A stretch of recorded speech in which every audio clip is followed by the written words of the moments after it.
Hello, Own Your Career podcast audience. On today's episode, we have Jordan Cutler. Jordan Cutler is a software engineer, or as we used to call him, SWEEZ, SWE. And he is a young whippersnapper, as I refer to him. He's 4 years out of school, although he's been working 6 years because he busted his ass in college. And he has lots of wise advice on how especially engineers, more technical people, can grow and accelerate their careers.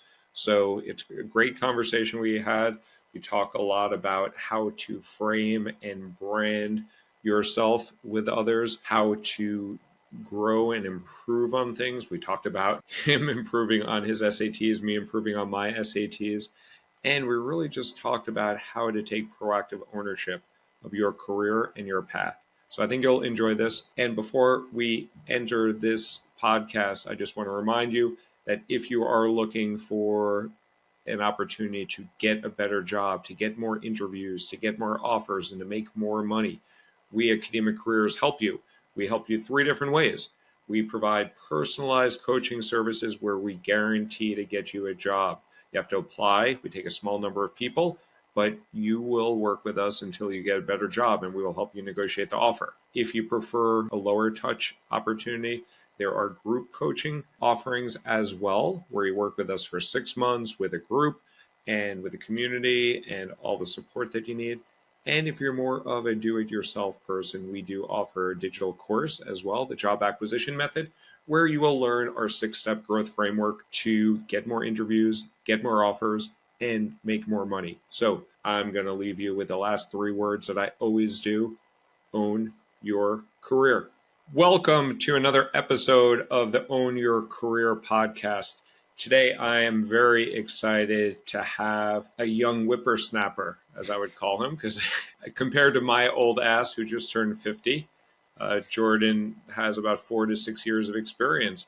And Jordan Cutler, I met, like I meet most people, on LinkedIn. He talks a lot about careers and accelerating careers, especially for engineers. I was pretty impressed with what he said. He's wise beyond his years. So with that, Jordan, welcome to the Own Your Career podcast, and I'd love to hear a little bit more about you. Thanks for having me, man. Super excited to be here. Super excited to chat with you, Alan. Alan and I, we did a event, I think it was about a month and a half ago, on how to get interviews, land more offers, negotiate a higher salary, and there was a ton of great lessons in there. Turned it into a newsletter post. So I'm excited to also do this collaboration with you, Alan. It's going to be a great time. Talk through your career about what you've done to this point. My first intro into kind of like real world software engineering was about sophomore to junior year in college in 2017.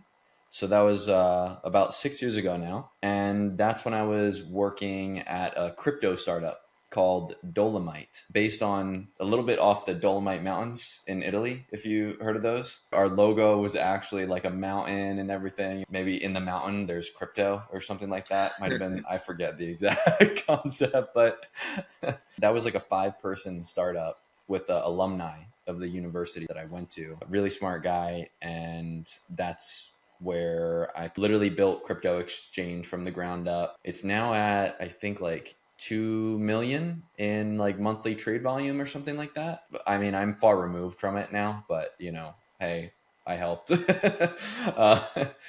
at the same time, I was kind of doing Twitter internships as well in between on the summers. Second Twitter internship was, I was doing both at the same time, which I learned, after the fact that was a mistake. And I could talk more about that later. After graduating in 2019, wanted to try something else, get something a little bit more stable than a seed stage crypto startup as my first job. So I looked around and I came across Gusto and did interviews at a good amount of places. Gusto was one of the ones that really excited me. It seemed like there was a ton of great opportunity, a really solid culture. I really loved the pair programming and like collaboration aspect. There was also no shoes in the office as well, which was Really? a standout trait of the culture. The office, by the way, is so cool. It's you could still look it up. Like if you search like Gusto office, you're basically you work in a construction site. Barefoot in a construction site. That sounds really Exactly. safe. Yeah. And yeah, I stayed there for 3 years. Did a ton of awesome things there, and came across an opportunity through one of my mentees at Gusto, who left, joined a company called Qualified, Series C stage, and chatted with the folks there, interviewed, and it had a lot of awesome opportunities, I think, inside of the role, and a lot more, I'd say, ownership over like a large portion of the product. So I've been there for a year and a half now, and it's been an awesome time. So yeah, that's pretty much the career journey. So qualified you got because a mentee that you mentored at Gusto went over there. So kind of like referred in Exactly. because of who you knew.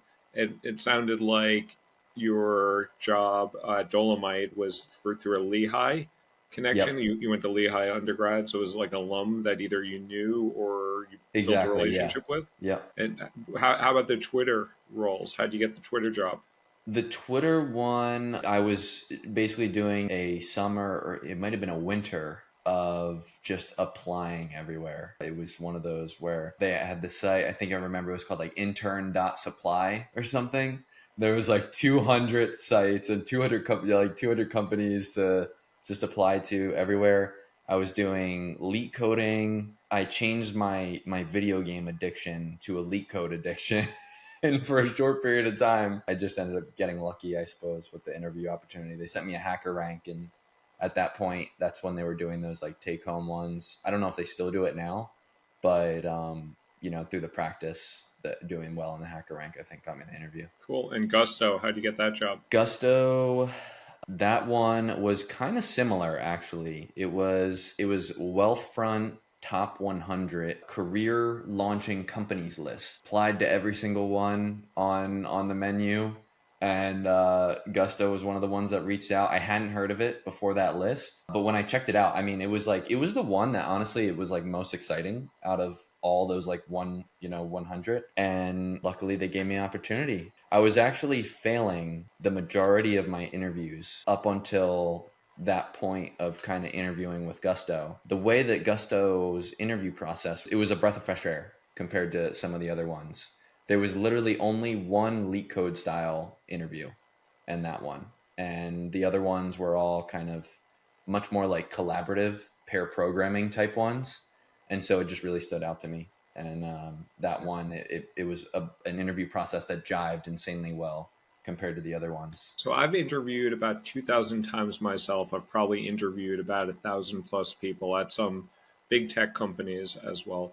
I've never interviewed people for technical roles. I have managed TPMs, technical program managers, but I never did a technical evaluation. For those listening in our podcast universe here, you talked about lead code, you talked about HackerRank. Can you share a Mm-hmm. little bit about what those are? And I think you might be my first SWE, Oh, first really? software engineer on our podcast. But talk a little about those HackerRank, LeetCode, and the idiosyncrasies. And you may not know that they're idiosyncrasies because Mm-hmm. you've always been doing SWE, like software engineer interviews. But talk a little bit about those two things. Yeah, definitely. Okay, so the leak code and HackerRank are essentially the SAT study platforms for getting a tech job. You know how if you took the SATs, you kind of had to like study for the SAT? You didn't just have to like kind of know certain things and hope that your, knowledge would sort of speak for itself. There was the 2400 scale for me. My first SAT score was, I think, around like a 1200 out of the 2400 All right. scale. I'm kid you not. It was like a 12, like literally like a 50%. Like I was terrible. And after studying for it, I think I worked my way up to the 1700 Yeah. and then a 1900. It's basically the same process. And the reason why I describe it like that is because I would probably fail most leak code interviews right now, even though I'm a senior software engineer. I mean, I don't know if I would fail, but I might not get like a strong yes. I might have a hard time kind of coming up with the solution.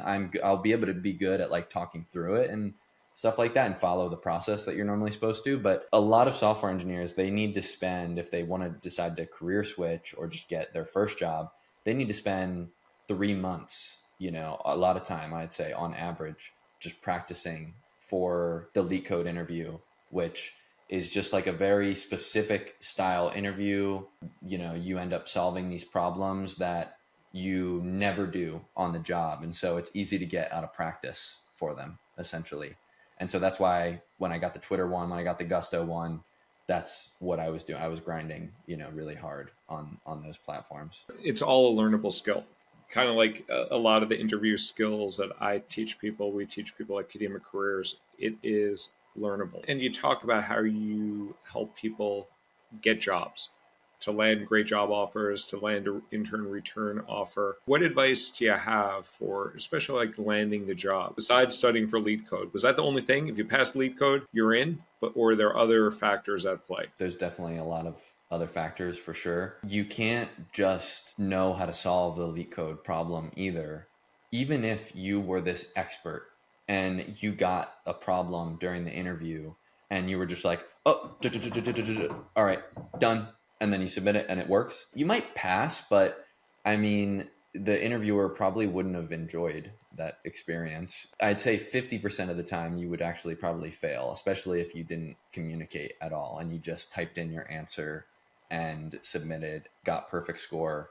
You would still fail. The reason why is because that's not all they care about. They care that you're going to be someone that is going to work well on the team, right? That's not what you're doing. You're not just typing up some code and then merging, and then you don't talk to anyone during your workday. So that's not what they're gonna give you a pass or fail on either. So yeah, you need to really show that you have the communication skills. One, to talk through your solution, thinking through the problem, how you break the problem down. That's just for the leak code alone, but for the behavioral side as well, you need to show that you're someone that's going to be easy to work with. If you get a question like, tell me about a time you had a disagreement, and you say, oh yeah, I could give you 20 of those. I have disagreements all the time. And the one that I had the other day, I just flipped the coworker off, like good luck getting that, that job offer, so there's so many things that can go wrong during the interview process that are not just leak code for sure. So you're about like 6 years of experience, including the time that you were working at Dolomite while also at Lehigh. And you worked at Twitter, you worked at Dolomite, you worked at Gusto, you worked at Qualified. I know you're doing some stuff on your own as well. 4 companies, 6 years, or maybe 4 years since graduation, whatever you want to consider it. I look at that as a positive. Some people look at that as, ooh, Jordan's a job hopper. How have you thought about that at all? And how have you thought about the decisions that you've made to move around fairly often in your early career? I think I'm still early in my career, so I am still figuring out what is the type of environment that I work best in. I feel like you can't really answer that question unless you try it. I can't say that I love the big tech environment or don't like it if I never actually worked there and tried it myself, which I got a little bit of an experience of, I think, at Twitter, but it probably would be something to try out like at some point in the future again, too. I think with Gusto, the situation was that I had been there for 3 years. I had a good amount of different types of experience, full stack. I tried front end a good amount. I did, projects that kind of span like across the org. But I also felt like I had a pretty solid understanding of the process, like, just the way that the culture worked, that all the teams work, the processes that we work with. And I figured I really liked my first year at Gusto, probably the most out of all 3 years, when it was actually Series C size. Qualified was a little bit smaller, and I figured, well, Qualified is the same series number, but also a bit smaller. And I know that I love that like environment where I just feel like I can make a ton of impact. And it seemed like, that's what they were going for. And so I figured I would just give it a go. Was there at Gusto for 3 years. I think if a company is going to say, you're job hopping, like if you've been there for 3 years, I mean, to me, that's loyalty, if anything, being there for 3 years. If you look at those charts of the tenure at the FANG companies, a lot of times it's in the like 1 to 2 year range. To me, I was like, yeah, I should be all good from that perspective. But I can say that I have seen cases where recruiters do get concerned if you list off that you've been at maybe 3 to 4 places all 1 year back to back or less than 1 year even. Right. And it could have even been that you did it for a contracting experience. But if you don't make that clear, then they might get somewhat concerned. And it's just something to be on the lookout for and think about.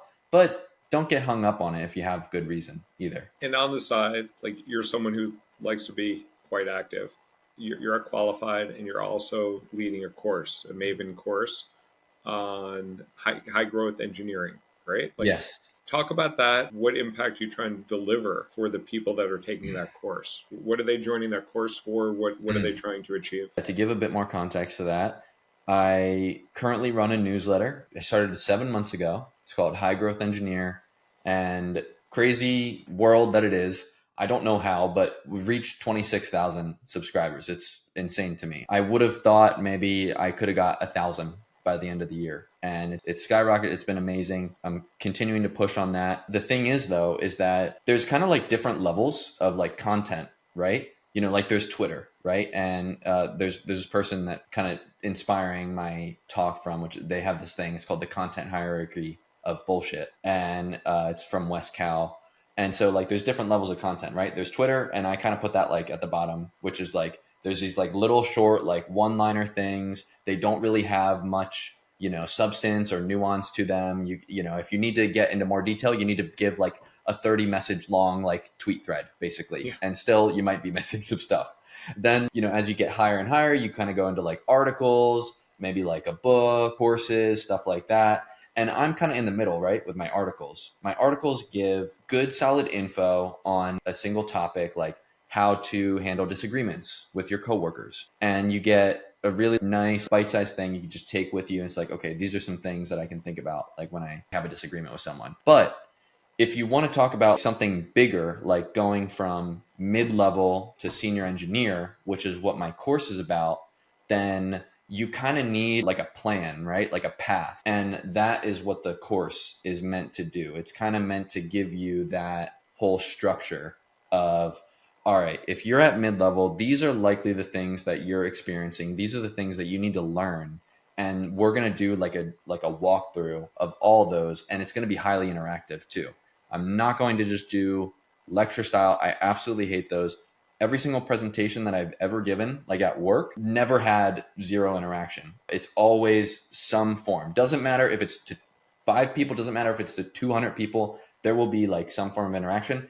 This one is probably going to have the most interaction, like of any type of thing. And I'm going to be teaching the 5 skills essentially that they need to grow to senior engineer. There might be some other things they can still grow on, of course, but I'm going to be covering the 5 major skills. I think that would take anyone from mid-level to senior. What are those 5 skills? Those 5 are leading projects effectively, becoming an expert on your team or known as an expert, working with your manager better and getting them to advocate for you, mentoring other engineers, and writing senior level code. Cool. On the engineering track, I've always worked well with engineers. I'm not an engineer by trade, but I've always worked effectively with engineers. I find them to typically be more logical, more merit driven. And a lot of things that you're talking about there on leading projects, being expert on the team, writing code, working with your manager and mentoring, that's a little bit softer. But 3 of those 5 things are kind of hard skills. How much do you think the hard skills come into play? And like I've worked in businesses where hard skills matter too. I worked on customer acquisition, like in sales, and you got to meet your numbers, or on operations, and you had to reduce your cost to serve or the speed to resolve something. So we were measured on that, but we also had working with your manager, supporting other people. I always found that on the engineering side, the hard skills, the more merit driven, Mm-hmm. were counted more, but there's probably politics at play too. And I don't know how much you've seen this in your career. I don't know if you've been part of calibration sessions yet for promotions and promotion committees. It's on my bucket list. Okay. So after you get into that, you'll be like, why the fuck did I want to get into this? Because I've been through 35 calibrations, and some of them are interesting. Some of them, like, bring your popcorn. Some of them are just political catfights and painful and positioning of people. I don't know, like, how much of a perspective you have, like, 4 to 6 years in your career and only in the engineering field. My impression as an outsider and working with engineers is it's more of a meritocracy, and you're also newer in your career. And I think early in my career, I thought people that do well will get treated well. Mm-hmm. As you're dealing with clients, as you're dealing with people that you teach, as you're exposed to the area, dealing with more senior level engineers, do you think my hypothesis is correct that engineering's maybe a bit more or a lot more merit based? It's a solid question, man. I think engineers often fall into a trap early on in their career. The hard skills do matter more, but then they think that that is what will keep continuing to matter, right? You know, as you become to senior, as you maybe go into manager role or get to the staff level, or you're trying to, right? But you're focusing on those hard skills and you're like, man, I'm coding so much. You know, I'm putting in all these hours. I'm shipping all these projects. Why am I not getting promoted? Why is my work not getting recognized, right? It's so easy to fall into that trap because it is true. When you are a junior engineer and you could show that you ship code really well, they're going to promote you to mid-level fast. That's what happened to me. Same thing for senior. I mean, it starts to matter a little bit more, you know, the soft skills as you get into a senior role. But if you can really show that you're like able to crank out code, lead those projects, and ship them on time, then you'll get promoted to senior pretty quick too. But after that, the code stops to matter a lot more. There are certain archetypes, I will say, like at the FANG companies, at Meta, there's a coding machine archetype. You know, so if you if you want to go that route, you know, I'm not sure every company will support that, but I think Meta does. Of course, even so, right? You still can't be just a person that, you know, sits in the corner and is literally a coding machine. I'm sure there's a little bit more to the coding machine than that name, but yeah, it definitely starts to matter a lot more. You need to start to be able to influence across teams, work with your manager a lot better, and explain your impact that you're making. And there's even a book. It's called What Got You Here Won't Get You There. Yep. And so it's literally the same thing. It's like, okay, you got to senior doing a certain set of things. What got you here is not going to get you to the next place that you want to go. It's something that I think a lot of people probably end up experiencing and needing to learn the hard way throughout their career. Where did you get promoted? Was that Gusto or multiple places? My two promotions were at Gusto, and I got hired in qualified at the same level. So I'm looking at your LinkedIn profile and it says Gusto Senior Software Engineer from 2019 to 2021 for financial products, and Senior Software Engineer Design Systems. Was it both called Senior Software Engineer, or was one like Senior Software Engineer 1, Senior Software Engineer Mm-hmm. 2? I joined at Gusto as a entry level, and then after my first year, I got promoted once, and then after my second year, I got promoted the second time. Yes, and then I've just basically been senior ever since. And you know, the next step for me is to get to staff. Your first role at Gusto, what was your title? They don't have titles necessarily, but it's L1, L2, L3, L4, and they would refer to L3s as senior, and they would refer to L4 as staff. So you went from L1 to L2 to L3. Yep. My recommendation on your LinkedIn profile, make sure that's abundantly clear, because looking at that, it looks like a lateral move. But in fact, you got promoted twice in 3 years, which is quite impressive. I think I can do that. I think last time I might have been confused by the LinkedIn interface a little bit, to where like I can make it look clean and still do that. But yeah, I'll look into to seeing if we could do that. Yeah, because a lot of recruiters and hiring managers, like I know we did this at Google and Facebook and Salesforce, that's a key element that people look at is the trajectory. Yeah. So they're like, okay, this guy was at Gusto for 3 years. It looks like he just moved laterally. but talking to you, I Got was it. like, man, this guy got promoted twice in 3 years. That's quite impressive. Exactly. You can Yeah. do it if you want. That's your call. No, I totally believe you. And it's something that like I've thought about too. It's also on the resume too. It's sometimes hard to show those things on the Yeah. resume. So you also talk a lot about negotiation. You help people with negotiations. I'm curious some of your tactics with that. What's either worked for you, what's worked with people that you've helped. I just did a talk recently on it. So I'd love to trade some tips and tricks on how you've helped yourself and others get paid what they're worth. I don't think I'm at the stage where I can talk explicit numbers, but I can say what the strategies that have worked for Yeah, me. let's talk more Yeah. tactics than the hmm numbers. Well, actually, I tried to negotiate my Gusto offer and it didn't work because they had a flat. This is a case for a lot of places where for entry levels, they just have one, number that they'll just give to everyone because I think there's like not really much to base off of in terms of, okay, yeah, like, well, we could give you more, And you were hired right out of college for that, right? Exactly. Yeah. Yeah, so that's typically what's called like a bulk hire. So when they hire in bulk, if you don't take it, they'll just hire someone else at Lafayette or someone else at Penn or someone else, whatever other schools they're looking at.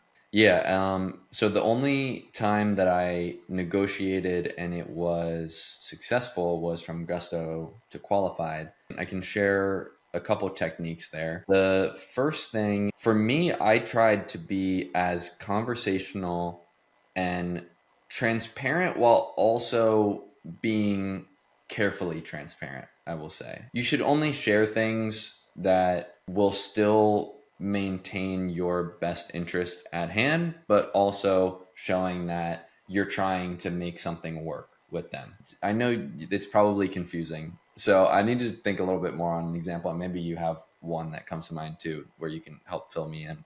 But that's generally the process, like high level thinking that goes into mine. And then from there, it's all about if you have additional leverage, what are the levers that you can pull from? And so a couple of different ones are like whether you have other offers. But a lot of people don't think that this other case too, whereas like the other lever you could pull is you have upcoming interviews. It doesn't need to just be that you have another offer. They might want you to sign right then and there, right? And so if let's say that you interviewed first with the company you want most, you have another interview for a company that you probably don't really care that much about, but you would still be down to interview with them. You could say to the company that you just got the offer from, I'm so excited, about like the offer and the opportunity with you guys. I have an upcoming interview with this other company, next week.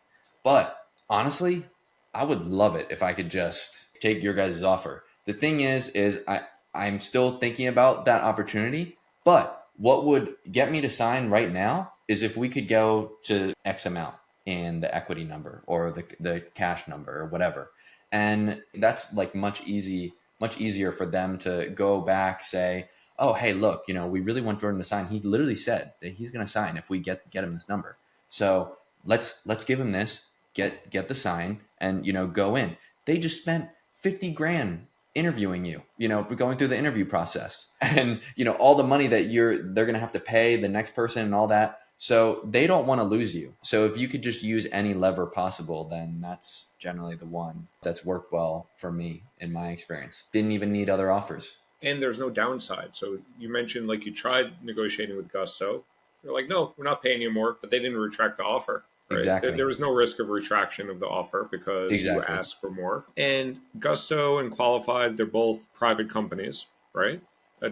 Dolomite as well. Yeah. Yep. All private. Yep. So you've probably got options. You don't need to go into but you probably got options at both of them. But Yeah. how do you go about thinking about the value of the options that you got in? And when you leave Gusto, you had to decide, I guess, if you were going to exercise them or not. Gusto was a unique situation. Gusto does a really cool thing. I guess they wouldn't do it anymore because they do RSUs now. But Are they public now or?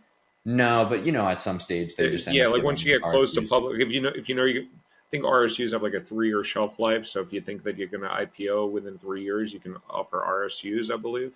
Yeah, exactly. I got options, but when they did, they have this cool thing. It's like a 3-year rule. If you stay for 3 years, then your options will not expire if you leave the company for 10 years. Okay. So I have a bunch of options that are still just sitting there. I didn't exercise them, and I'm waiting, for if they ever go public, then I'll exercise. Right, because sometimes you have to exercise it and pay cash for them. As you're negotiating your offer with Gusto or Qualified, how do you go about valuing it? I'll tell you simply how I value it. I assume zero. For a startup, a lot of people do. A lot of people do. And especially if you're not a founder, you're not a C-level, you're not getting a percentage of the company, even there, you're likely to get diluted and the exit may not come, depending on how late stage a company is. If you're going to a Stripe or a Gong, where I think they'll definitely go public, you're fine. When you took the Qualified offer, if you negotiated with them for options, or how do you think about the value of options? Yeah. To your point, I don't value them much, but I value them something. I mean, something is better than, nothing. Yeah.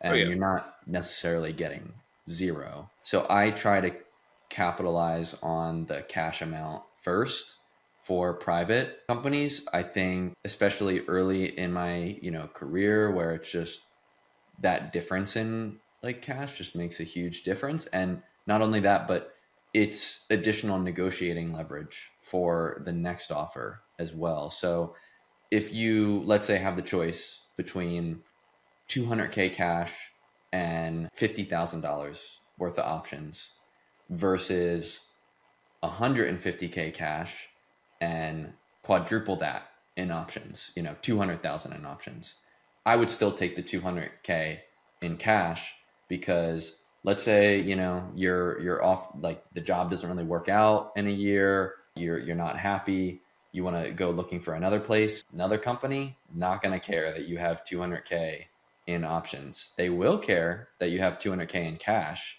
and they'll try to match you as much as possible or raise it.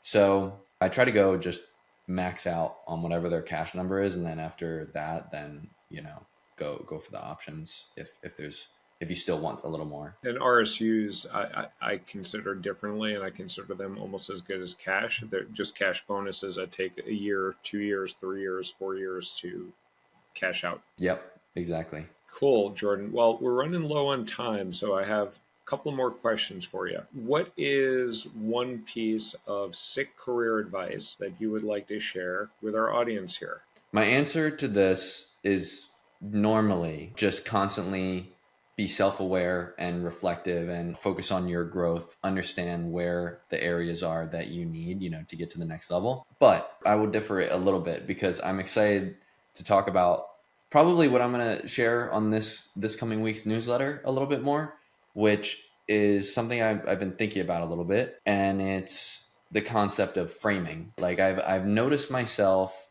talk and say that word a lot more recently as I've, become a bit more senior.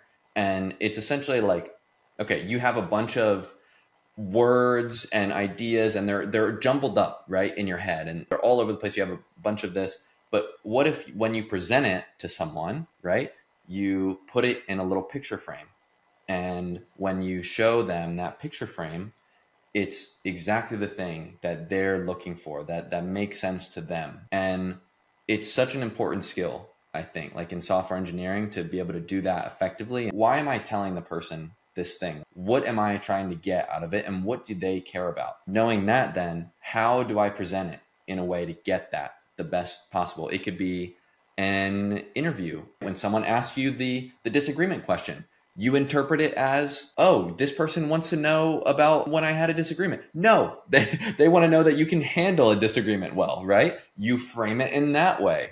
Or it could be your resume. You could be thinking about your resume as, I would think everyone wants to know because I can show off that I know all this random stuff. And then the recruiter reads it and they're like, I don't understand a single thing on this, on this piece of paper.